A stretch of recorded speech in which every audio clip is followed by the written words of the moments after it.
Furriela, um especialista nas relações internacionais, já conhecido aqui dos nossos ouvintes. Professor Manuel Furriela, qual é a leitura que pode ser feita hoje, dos apontamentos que nós temos dessa eleição americana? Bom dia para o senhor, seja bem-vindo aqui à Rádio Bandeirantes. Bom dia. Bom, primeiro lembrando um pouco como é esse processo, a eleição para a Casa dos Representantes, a gente fazendo aí uma tradução do que seria a Câmara dos Deputados federais, dos Estados Unidos, ela é realizada a cada 2 anos, então esta eleição representa a renovação de todos esses deputados, e no cenário que se apresenta, provavelmente, os republicanos vão conseguir uma maioria ampla em virtude do desgaste, em virtude da baixa popularidade do governo Biden. A gente pode comentar um pouco também sobre isso. Em relação ao Senado, a renovação é de cerca de 1/3, agora neste processo, então há uma chance dos republicanos ampliarem a sua maioria, mas os resultados preliminares também indicam que talvez fique como está, onde a gente tem 50 cadeiras para cada um dos lados ao empate, e que só ao desempate, porque quem preside o Senado nos Estados Unidos é a vice-presidente é democrata. Então a gente precisa aguardar um pouco mais. O que nos traz aí um cenário de uma possível manutenção do Senado foi a eleição na Pensilvânia do senador John Fetterman. Ele é democrata e ali parecia haver uma predileção para o candidato republicano, mas acabou surpreendentemente sendo eleito democrata. Então esse cenário está ainda em aberto.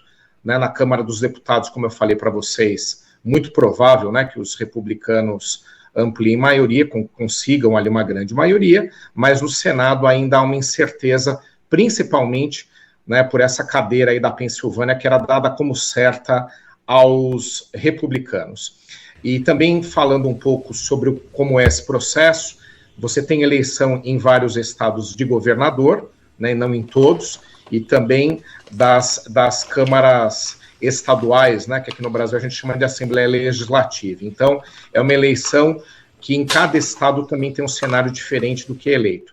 E vocês também mostraram aí uma cédula, e também é interessante para os ouvintes saberem que em alguns condados também há eleição para outros tipos de cargo, aí está mostrando a cédula. Então, você tem eleição para xerife, eleição para juiz, promotor de justiça, então depende um pouco aí.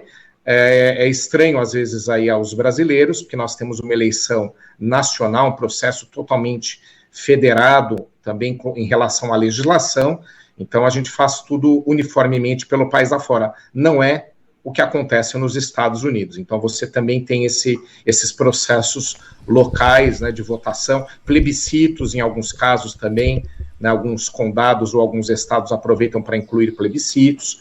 Então é um processo que envolve também outras escolhas.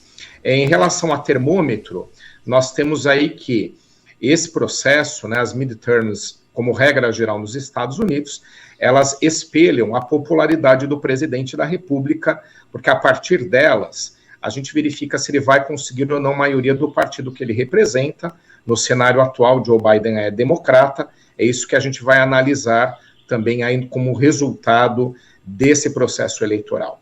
E para Joe Biden, se ele perder nas 2 casas, ele vai ter grandes problemas, não só para aprovar seus projetos, a gente pode também falar sobre alguns deles aqui, mas também pode passar por processos de investigação, como, por exemplo, CPIs.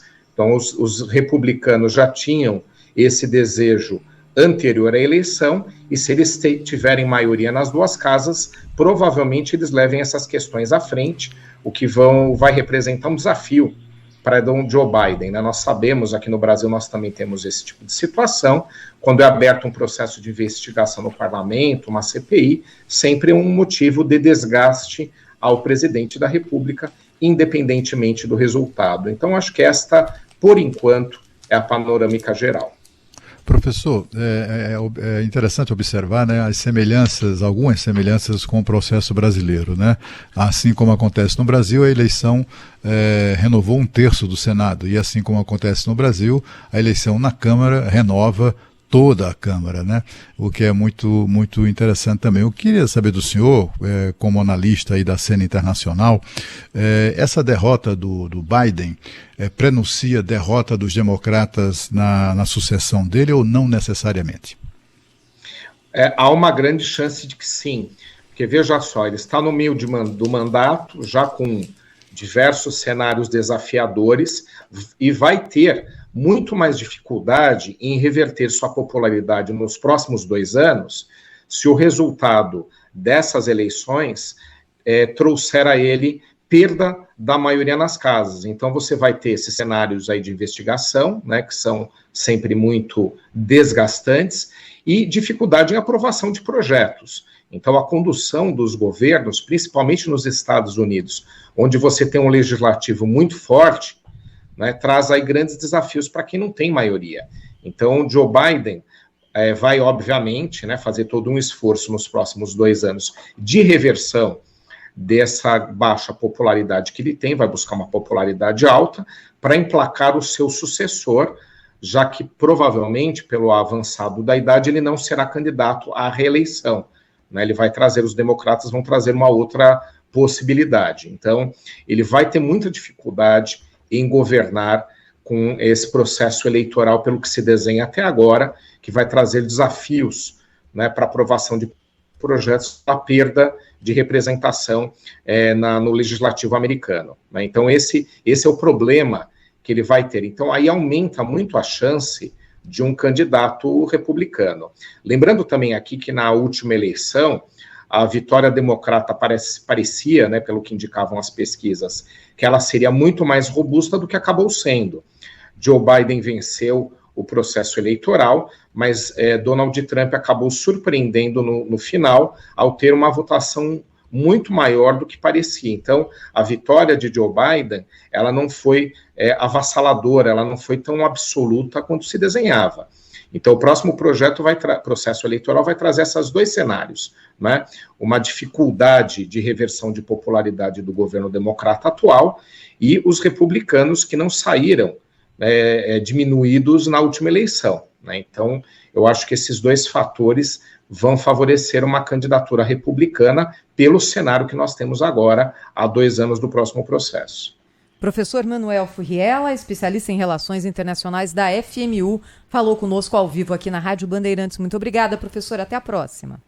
Eu que agradeço o convite.